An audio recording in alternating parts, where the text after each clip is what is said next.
नमस्कार। करियर गुरु मंत्रा के इस लाइव शो में आप सभी का स्वागत है। हमारे देश में करियर चुनना हमेशा से ही बड़ा कंफ्यूजन का विषय रहा है। आज से 25 साल पहले मेरी लाइफ का भी यही पेन पॉइंट था और मुझसे 25 साल पहले मेरे फादर के लाइफ का भी वही पेन पॉइंट था। और आज जब मैं आज के स्टूडेंट से इंटरेक्ट करता हूं तो मुझे लगता है कि आज भी ये कंफ्यूजन उतना ही है और मेजॉरिटी ऑफ स्टूडेंट्स का पेन आज भी यही है। तभी तो सिर्फ 5 से 10% बच्चे अपने ड्रीम्स को फुलफिल कर पाते हैं, अपने लाइफ में अपने ड्रीम्स को पूरा कर पाते हैं। रिबूटिंग माइंड्स और ने इस गैप को बहुत बारीकी से समझा है और इसीलिए हमने 2019 में करियर गुरु मंत्रा लॉन्च किया, जिसका मुख्य उद्देश्य यह है कि स्टूडेंट्स को उनकी योग्यता, क्षमता, कौशल व रुचि के अनुसार 1 मिलियन स्टूडेंट की लाइफ में बदलाव लाना हमारा मिशन है। हमारे इस मिशन में जिनका हमें निरंतर मार्गदर्शन और सहयोग मिलता रहता है, आज उनके साथ स्टेज शेयर करने पर मुझे खुशी भी हो रही है और गर्व भी। आज हमारे एक्सपर्ट टॉक के पहले गेस्ट हैं senior IAS officer Arvind Kumar Singh ji. उन्हें गेस्ट कहना ठीक नहीं हो, वो हमारे अभिभावक हैं, हमारे मार्गदर्शक हैं और इस करियर गुरु मंत्रा की शुरुआत में उनकी बहुत बड़ी भूमिका रही है। सर, आपका बहुत बहुत स्वागत करता हूं करियर गुरु मंत्रा में। थैंक यू, नमस्कार एंड थैंक यू। सर, आपसे पहला सवाल। एज एन आईएएस ऑफिसर अक्सर आप डिपार्टमेंटल मीटिंग और एडमिनिस्ट्रेटिव मीटिंग तो लेते ही रहते हैं, लेकिन चूंकि ये स्टूडेंट्स की मीटिंग है, बच्चों की मीटिंग है, तो मैं आपको आपके अतीत में ले जाना चाहूंगा। वहीं से शुरुआत करना चाहूंगा जहां आप भी स्टूडेंट थे। सर, आपसे ये जानना चाहता हूं कि आपकी स्कूलिंग कहाँ हुई और अपने स्कूल डेज में, कॉलेज लाइफ में आप क्या बनना चाहते थे? मेरी स्कूलिंग मूलतः आजमगढ़ में मैंने इंटरमीडिएट किया था, वेस्ली इंटर कॉलेज से। उसके पश्चात टीडी कॉलेज बलिया से मैंने ग्रेजुएशन किया था। ग्रेजुएशन करते समय उस समय जो भी हम लोग पढ़ते थे, नॉर्मल तौर पे 8th क्लास से ही 2 ही स्ट्रीम चलते थे, आइदर बायोलॉजी और इंजीनियरिंग। और ह्यूमैनिटी को तो थोड़ा अच्छा दृष्टि से नहीं देखा जाता था उस समय के हिसाब से। जब उन्होंने इंटर किया तो ये रहा कि इंजीनियरिंग साइड में जाइए। उस समय 11th में भी प्री यूनिवर्सिटी होने की वजह से आप आईआईटी का एग्जाम दे सकते थे। मुझे भी लगा था कि शायद मैं आईआईटी में आ जाऊँ 11th में ही, वहाँ चयन नहीं हुआ 11th में ही। तब मैंने कुछ फ्लाइंग ब्रांच की तरफ, मेरा पहले से मोटिव था कि मैं इधर की तरफ चलूँ, क्योंकि एयरक्राफ्ट उड़ते देखना, हर चीज़ को देखते रहता था मैं। तो उस समय एनडीए था या सीडीएस एग्जाम था या किसी तरह से डिफेंस में जाकर के फ्लाइंग में आप जाइए। It was very tough for me. और जिस तरह की हम लोग 6th में इंग्लिश की शुरुआत करते थे, लेकिन मैंने फर्स्ट से ही शुरुआत करी थी। तो मैंने पहले तो इंडियन एयरफोर्स मैंने ज्वाइन किया था कि पायलट बनूंगा। वहाँ जाकर मैं एकेडमी तक, एयरफोर्स एकेडमी तक गया, लेकिन दुर्भाग्यवश कुछ मुझे एयर सिकनेस ज़्यादा हो गई। तो सेकेंड एयरक्राफ्ट में, जिसको HJT-16 कहते हैं, किरण कहते हैं आज की डेट में, किरण मार्क को, वहाँ जाकर मुझे दिक्कत बढ़ गई, लिहाजा मुझे वो छोड़ना पड़ा, एयरफोर्स एकेडमी में जाने का। तो शुरुआती दौर पे तो इंजीनियरिंग का सोचा, लेकिन शिफ्ट कर गया एकेडमी के एयरफोर्स की तरफ। वहाँ से आने के बाद से तमाम चेंजेस होते रहे लाइफ में कि कहाँ जाना चाहिए, कहाँ नहीं जाना चाहिए। लेकिन एक चीज़ मैंने देखा कि जब आप पढ़ रहे होते हैं, तब से आप कहीं भी दिमाग लगे कि हमें किस दिशा में जाना है, दैट इज नॉट इम्पॉर्टेंट। आप हमेशा मेहनत और लगन से करते रहेंगे तो जो भी दिशा मिलेगी वहाँ अपने को आप स्थापित कर लें। जी, यानी कंफ्यूजन शुरू से था, लेकिन आपने अपनी मेहनत और लगन से अपने आप को जो भी मौके मिले, जो भी आगे समझ में आया, वहां आपने अपने आप को स्थापित किया। जी जी जी। सर, जैसा कि आपने बताया, आपने अपने करियर की शुरुआत इंडियन एयरफोर्स में फ्लाइंग पायलट के रूप में की। इसका मतलब है देश की सेवा का जज्बा आपके अंदर शुरू से रहा। बिल्कुल। फिर कब और कैसे आप सिविल सर्विसेज की तरफ अट्रैक्ट हुए? जब इंडियन एयरफोर्स से बाहर आना पड़ा तो उस समय मैं कई लोगों से मिलता था कि आखिर मुझे किस तरह जाना चाहिए, क्योंकि उसमें एज मेरी समझ से 19-20 की रही होगी और साथ के स्टूडेंट्स जो थे वो या तो इंजीनियरिंग साइड में चले गए थे या मेडिकल साइड में चले गए थे। तो मुझे लगा कि मैं कुछ ओवर एज हो गया हूँ और पूर्वांचल का रहने के कारण हम लोग के दिमाग में कभी एमएनसी या प्राइवेट जॉब कुछ समझ में नहीं आती थी। जो बाहर बाद में लड़के एनडीए से थे वो छोड़ कर गए, तो उन्होंने एमबीए किया और प्राइवेट कंसर्न में चले गए, कोई टाटा टी में गया, कोई कहीं गया। हम लोग चाहे पूर्वांचल वासी, तो मैं इलाहाबाद चला गया।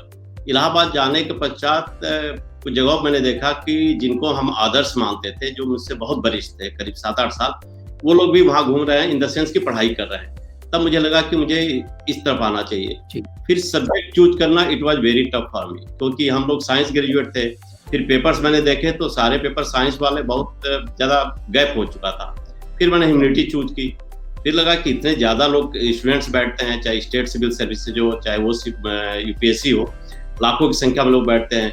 हम लोग के समय पोस्ट बहुत कम आती थी, जैसे एसडीएम की पोस्ट मात्र 10 आती थी, जिसमें 5 रिजर्व 5 अनरिजर्व रहती थी। तो इस तरह से देख करके प्रथम दृष्टया तो लगा कि इसको क्वालिफाई करना, नंबर ऑफ स्टूडेंट्स देखने के कारण लगा कि इसको बड़ा टफ है।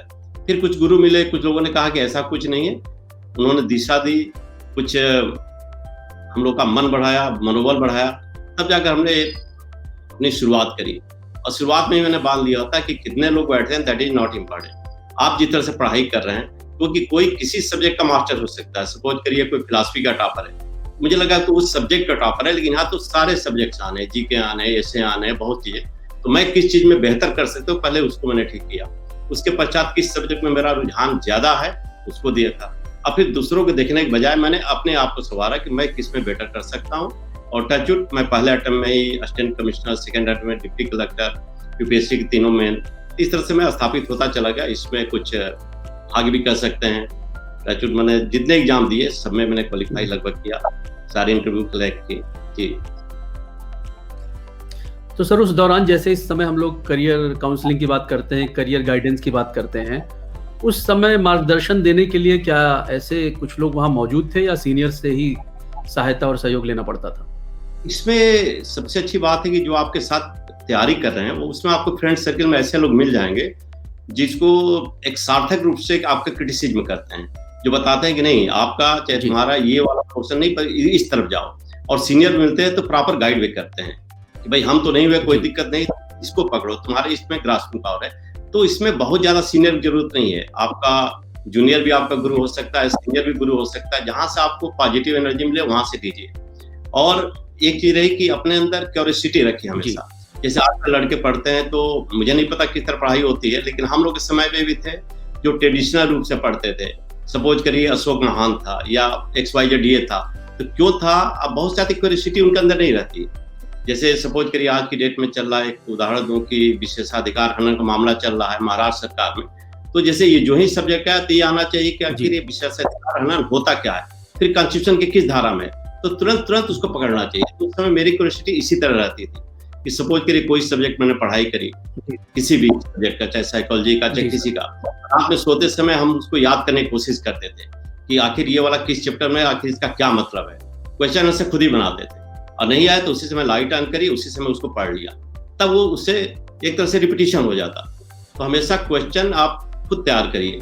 और ज्यादा बेहतर होता था कि जब 2 सब्जेक्ट की तैयारी, एक ही सब्जेक्ट की तैयारी 2 लड़के कर रहे हो, दूर दूर रहते हो, तो हम लोग आपस में तय कर लेते हैं कि 10 क्वेश्चन बहुत छोटे छोटे तुम लिख कर रहा, 10 हम लाते हैं, फिर आपस में एक्सचेंज कर देते हैं। अब कोशिश करते हैं कि मेरा क्वेश्चन इतना टफ हो कि अगला ना समझ पाए। ग्रेजुअली इसकी एक सार्थक रूप से तैयारी हो जाती है।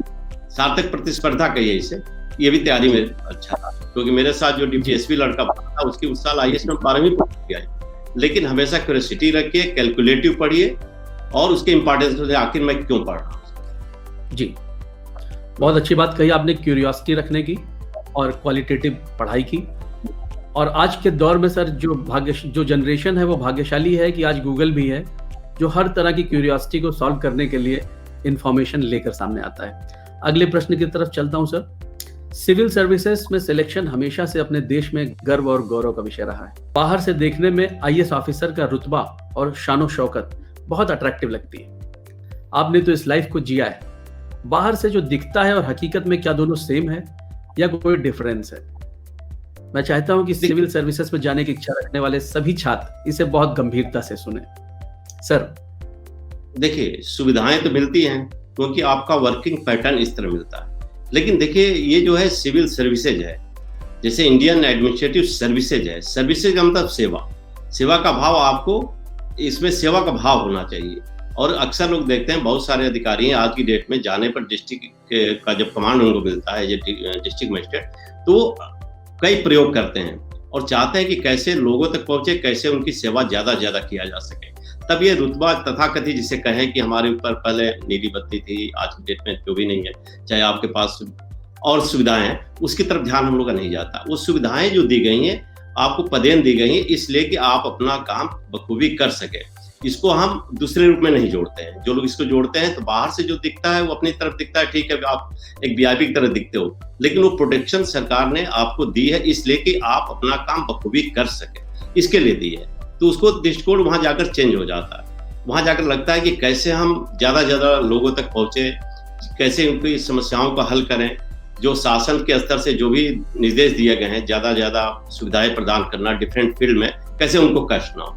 तो वहां जाकर ये जो पहला पैमाना है जिसको देख करके गर्व की अनुभूति तो होती है कि हम उनकी सेवा कर से, ये होती है।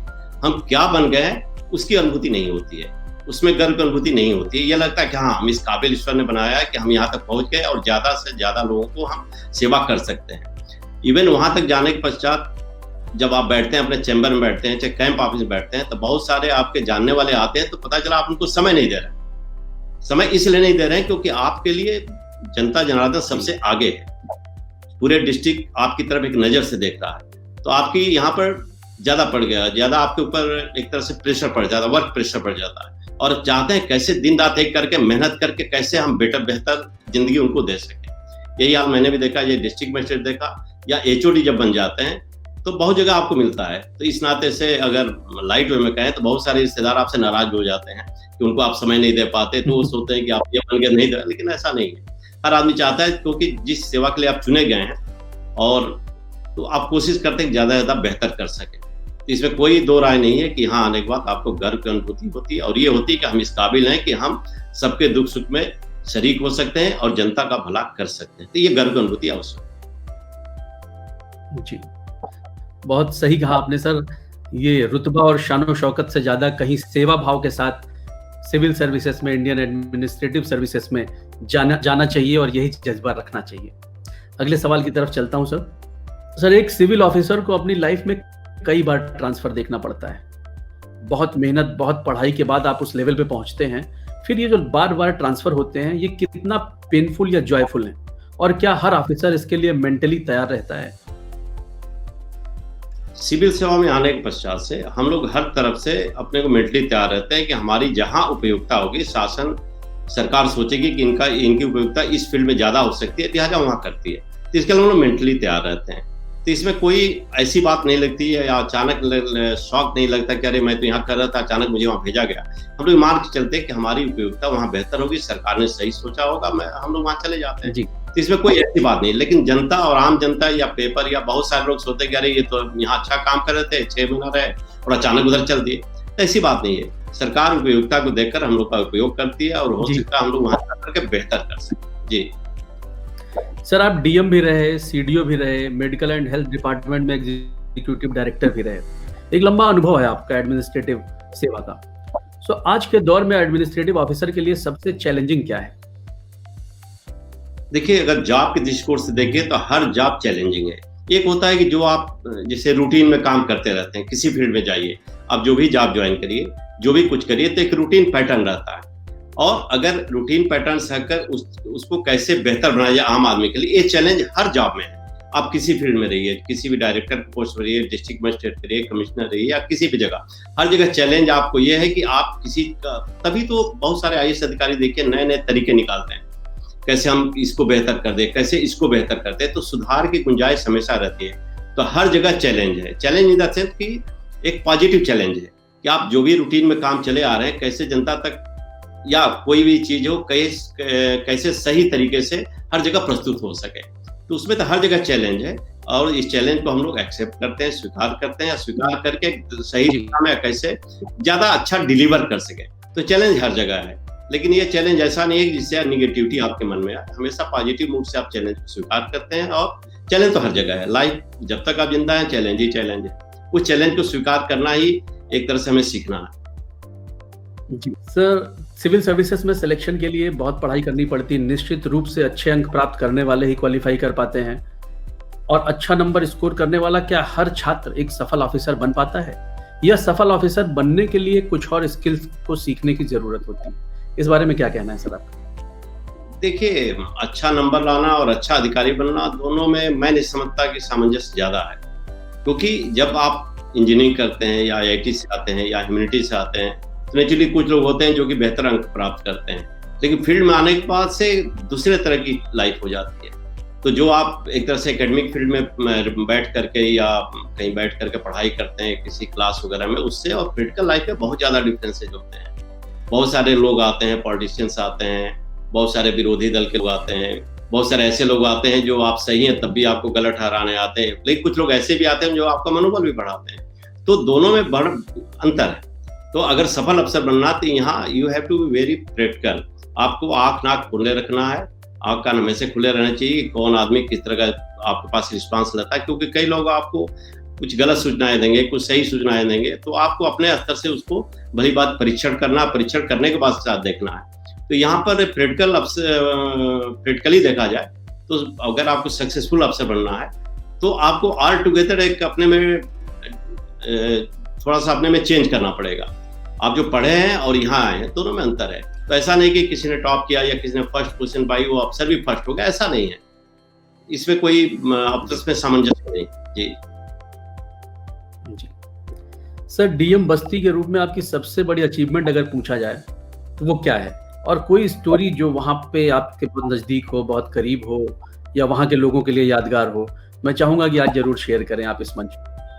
अब उस तरह देखा जाए तो बहुत सारे काम हुए। जब बाढ़ आई थी तो मैं पर्सनली गया था, मेरे साथ एसपी भी गए थे। पानी में हम लोग अपना काफ़ी पानी ऊँचे थी, हम लोग कमर के आसपास थी, उससे गए थे। एक वहाँ हम सबसे बड़ी चीज़ हमारे दिमाग में आई थी कि जो स्कूल हैं, जो प्राइवेट स्कूल हैं और जो सरकारी स्कूल हैं, तो सरकारी स्कूलों की दशा कैसे सुधारी जाए। तो एक नए अधिकारी आए थे जिनकी 2016 में 25वीं रैंक थी, संजोग से मेरे एसडीएम थे और काफ़ी एनर्जेटिक अधिकारी थे। तो उनको भी मैंने साथ लिया और सबको मैंने कहा कि ज़्यादा ज़्यादा स्कूलों की दशा सुधारी जाए। उसमें कुछ स्कूलों की दशा हमने सुधारी थी, उसका हो सकता है वीडियो मैं आपको भेज दूंगा जिसको आप दिखा सकते हैं। वाकई बहुत खूबसूरत काम उन्होंने किया, हमारी टीम ने अच्छा काम किया। और जिले में कोई भी काम करेंगे तो ये टीम के साथ ही होती है, आपको एक टीम बनानी पड़ती है, तो टीम के लीडर के रूप में आपको काम करना पड़ता है। उसी तरह एक बार जो एक है छोटा सा इंसिडेंट की पर्सनल की, एक बार हम लोग कंबल बांटने के लिए निकले थे कि रात में 2:30-3 बजे हम लोग जो वाकई जिनको ठंडक लग रही है, गरीब है, अलाव जल रहे हैं कि नहीं चल रहे, इसकी चेकिंग खुद ही करें। मैं भी था, कुछ अधिकारी एक आध थे, तो वहाँ पर हम लोग गए तो देखा कि एक चाय बेचने वाला छोटा सा लड़का था, वो चाय लेकर के आ रहा था। हालांकि हमने तो जाके श्रम जो नियम है उसका वो उल्लंघन कर रहा था, जो भी व्यक्ति था जिसकी दुकान थी। हमने उस बच्चे को बुलाया, अगले दिन आपको बुलाया, उसके पेरेंट्स को बुलाया। पता चला उसकी उम्र 12 साल थी लेकिन वो पढ़ाई नहीं कर रहा था।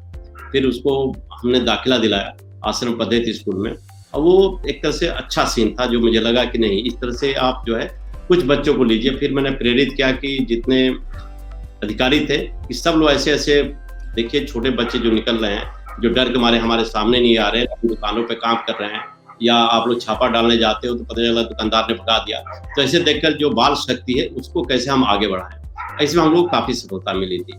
कुछ मैं शेयर भी कर दूंगा, जरूरत पड़ेगी तो आप। ये बहुत अच्छा काम किया सर आपने, और आपने बहुत अच्छी बात बताई कि आपने उस बालक को वहाँ से उठाकर आश्रम पद्धति में एडमिशन कराया, और मेरे ख्याल से आज वो बालक पढ़ रहा होगा, अपनी एजुकेशन पूरी कर रहा होगा और लाइफ में शायद कुछ अच्छा करेगा। सर, जैसा कि मैंने शुरू में कहा, करियर गाइडेंस, मैं जब अपने स्कूल डेज में था मुझे भी करियर को लेके बड़ा कन्फ्यूजन था। इंजीनियर बनना चाहता था, फिर कुछ और बना। मेरे फादर को भी वही कन्फ्यूजन था, और मुझे लग रहा है आज भी बहुत सारे ऑप्शन होने के बावजूद बच्चों को सही करियर गाइडेंस नहीं मिल पा रही है, और आज भी वो कन्फ्यूजन वैसे ही बना हुआ है। सर, मैं आपसे जानना चाहता हूँ कि छात्र जीवन में, एक स्टूडेंट लाइफ में करियर गाइडेंस की क्या इंपॉर्टेंस है, और इसके साथ साथ पब्लिक स्पीकिंग स्किल्स की क्या इंपॉर्टेंस है? देखिए, जैसा मैंने अपने शुरुआत साक्षात्कार में बताया था आपसे कि करियर गाइडेंस बहुत इंपॉर्टेंट है, क्योंकि हम एक दिशा में चलते हैं। सपोज करिए मैं मैथ में बहुत अच्छा स्टूडेंट नहीं हूँ और मुझे लगता है मुझे इंजीनियर बनना चाहिए।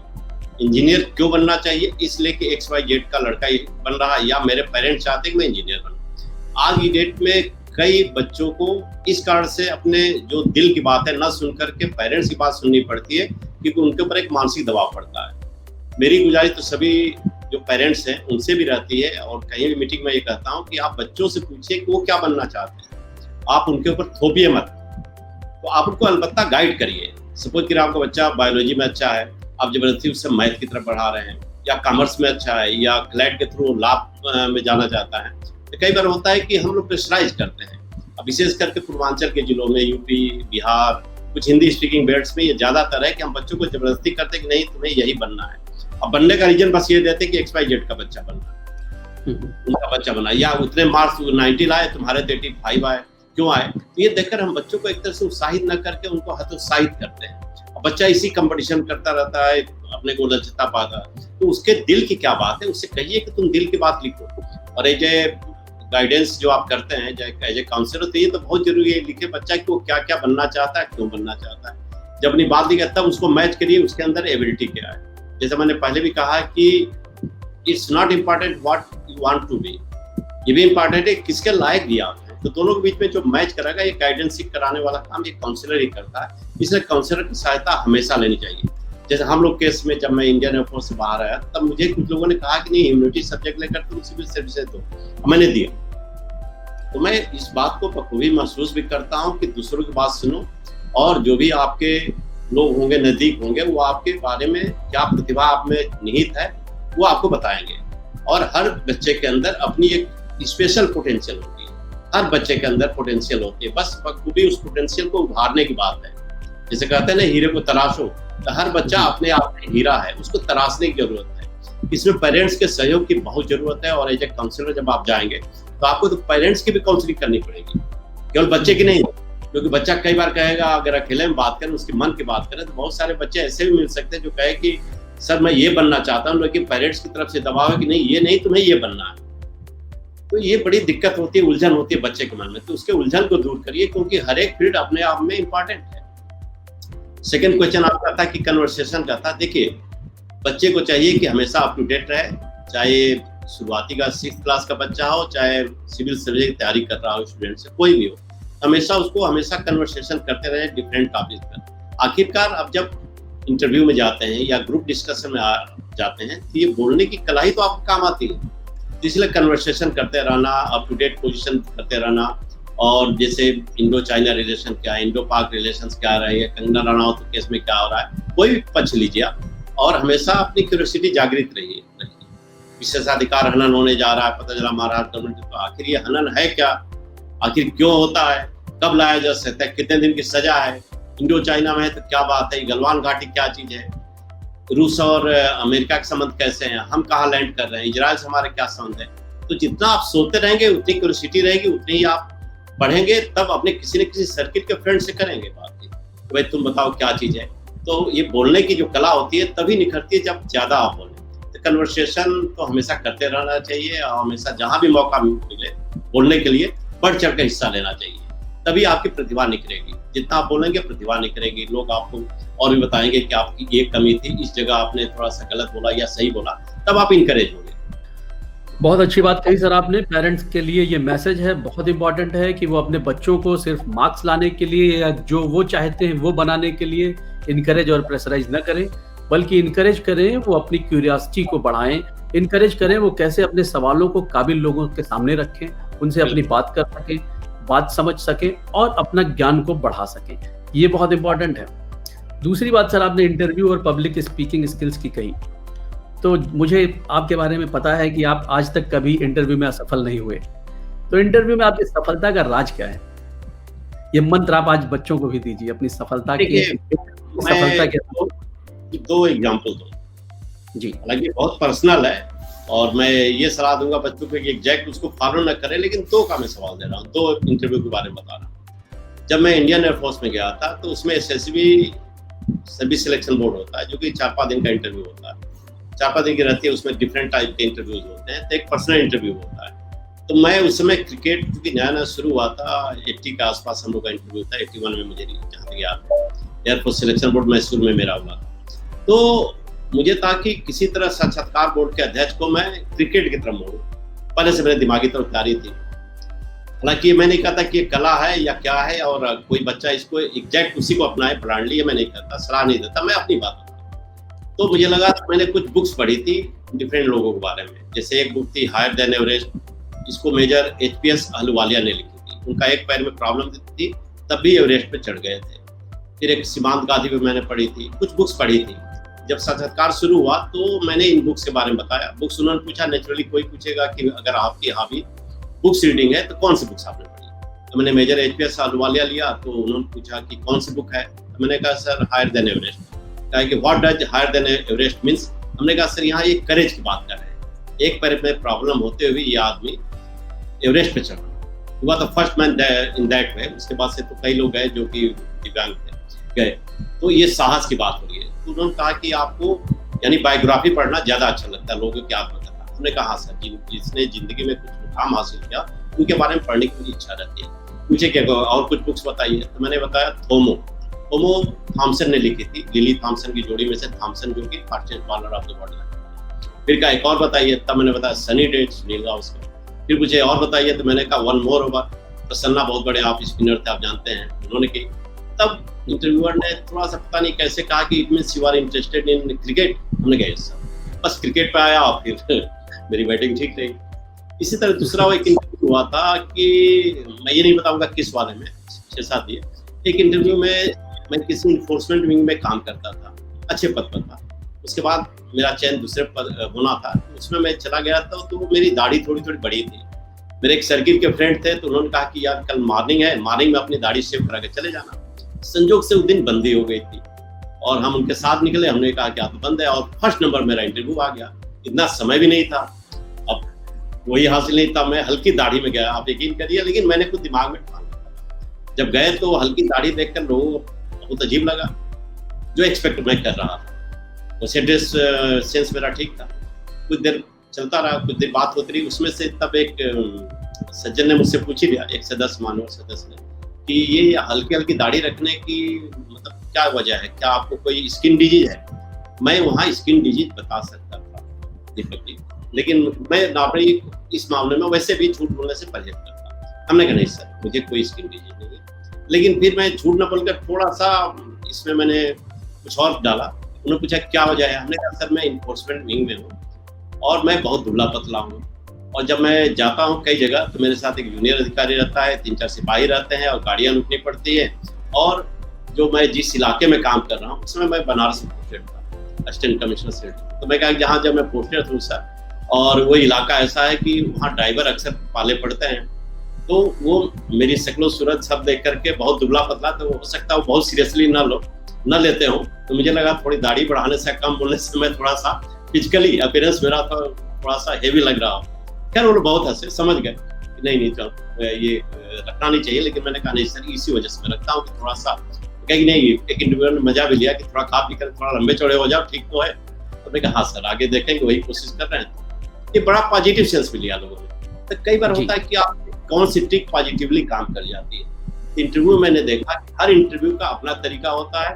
पहले से याद करके जाने से इंटरव्यू आपका बेहतर या वो नहीं था। उस समय रुख पकड़िए कि वो कौन क्या चाहता है, उस तरह होना चाहिए आपका कि जो भी साक्षात्कार ले रहे हैं लोग, वो आपके प्रति किस तरह का रुख रखते हैं। वैसे मैं बता दूं कि जितने भी इंटरव्यू मैंने दिए, 6-7 दिए होंगे डिफरेंट जो भी सर्विसेज, लेकिन मैंने देखा कि इंटरव्यू बोर्ड के जितने सदस्य होते हैं हमेशा वो सकारात्मक आपके प्रति होते हैं। जब अंतिम अनलेस आप उनको नकारात्मक न बना दें अपने प्रति, वो हमेशा साथ देते हैं, सहयोग करते हैं। जहां आप हिचकिचाते हैं वो आपको मनोबल बढ़ाते हैं। तो इंटरव्यू बोर्ड के जितने सदस्य होते हैं बहुत सकारात्मक रूप से पेश आते हैं, सहृदय व्यक्ति होते हैं, बशर्ते आप उनको मौका न दें, इरिटेट न करें, कुछ ऐसा न बताएं, और वो पहचान जाते हैं। क्योंकि देखिए, आप अंक प्राप्त करके ये तो पहले से बता देते हैं कि मैं इस काबिल हूँ कि इंटरव्यू बोर्ड में आ दूँ, तो आपका जीके टेस्ट करने के लिए नहीं बैठते, वो आपका पर्सनालिटी टेस्ट करते हैं। इसलिए अगर आपके क्वेश्चन 10 क्वेश्चन पूछा, उन्होंने 6 क्वेश्चन नहीं भी आए, तो इससे ये अंदाजा नहीं लगाना चाहिए कि मेरा इंटरव्यू खराब गया। आप 4 बताए और 4 नहीं बताए, तो उसमें क्लियर बताइए कि सर ये सब्जेक्ट में नहीं पढ़ पाए। इससे वो नहीं समझेंगे कि आप कमजोर हैं, क्योंकि आप भाई क्वालिफाई करके आए हैं ना, उतने अंक प्राप्त करके ही आए। उस समय हमारे समय 250 का इंटरव्यू होता था, तो 250 अंक के लिए तो आए हैं, अब तो 100 नंबर का हो गया। यूपीएससी में भी इसी तरह कुछ है। तो आपका वो एक तरह से जीके टेस्ट करने के लिए नहीं है, आपकी पर्सनालिटी टेस्ट करने के लिए है कि अगर निगेटिव क्वेश्चन आ रहे हैं, बहुत सारे निगेटिव क्वेश्चन पूछे जाते हैं, तो आपका जवाब क्या होता है, आप क्लियर करती है आता है या नहीं आता है। It is a personality test, it is not a GK test. तो जिसमें जाइए सकारात्मक रूप से जाइए, आपकी पर्सनालिटी निखर जाएगी। और निखरेगी कब? जैसे कि आपने अभी क्वेश्चन किया था कि आप कन्वर्सेशन करिए, बात करिए, दोस्तों के बीच में हमेशा वो रखिए और सकारात्मक रूप से जाइए, हमेशा अच्छा हो। जी, बहुत अच्छी बात आपने कही। इंटरव्यू के बारे में आपने कुछ ऐसी गूढ़ बातें बताई जो शायद बच्चों को भी नहीं पता थी, मुझे भी नहीं पता थी, क्योंकि मैंने भी अपनी लाइफ में बहुत कम 1 या 2 इंटरव्यू फेस किए हैं। बहुत बहुत धन्यवाद सर आपका। अब हम अपने आखिरी क्वेश्चन की तरफ चलते हैं। आज हमारी इस मीटिंग में 9th से 12th में पढ़ने वाले बच्चे हैं। ये सारे बच्चे अपने करियर को लेके बहुत बड़े-बड़े सपने देख रहे होंगे, उसके लिए ट्राई कर रहे होंगे, उसके लिए प्रयास कर रहे होंगे। आपने इनको बताया, अपनी क्यूरियोसिटी को ये बढ़ा कर रखें, क्वालिटेटिव पढ़ाई करें और हमेशा जानने के लिए अपने आप को इनकरेज करते रहें। अंत में सर आप क्या संदेश इन बच्चों को देना चाहेंगे? एक आखिरी संदेश इन बच्चों के लिए। बच्चों को मैं यही कहना चाहूँगा कि हमें देश सेवा के लिए तत्पर रहना चाहिए, समाज सेवा के लिए तत्पर रहना चाहिए। वो करने के लिए हमें कुछ बनना पड़ेगा। और लाइफ में केवल सिविल सर्विसेज या XYZ सर्विसेज नहीं है। लाइफ में बहुत सारी सर्विसेज है जिसके माध्यम से हम समाज की, देश की सेवा कर सकते हैं। बशर्ते कुछ कंडीशंस होती हैं जिससे हम अपने आप को निखार सकें। ज़्यादा पढ़ाई करें, क्वालिटेटिव पढ़ाई करें और अपने पोटेंशियल के बारे में अपने गार्जियन, अपने गुरुजन, जो भी टीचर्स हैं, सबसे वो सलाह लेते रहें और एक क्वालिटेटिव पढ़ाई करते रहें। ज़्यादा खेल कूद में भी रखें। और मैं तो कहूँगा जिससे कि मोबाइल वगैरह पर गेम्स खेलते हैं उन बच्चों को इससे परहेज करना चाहिए।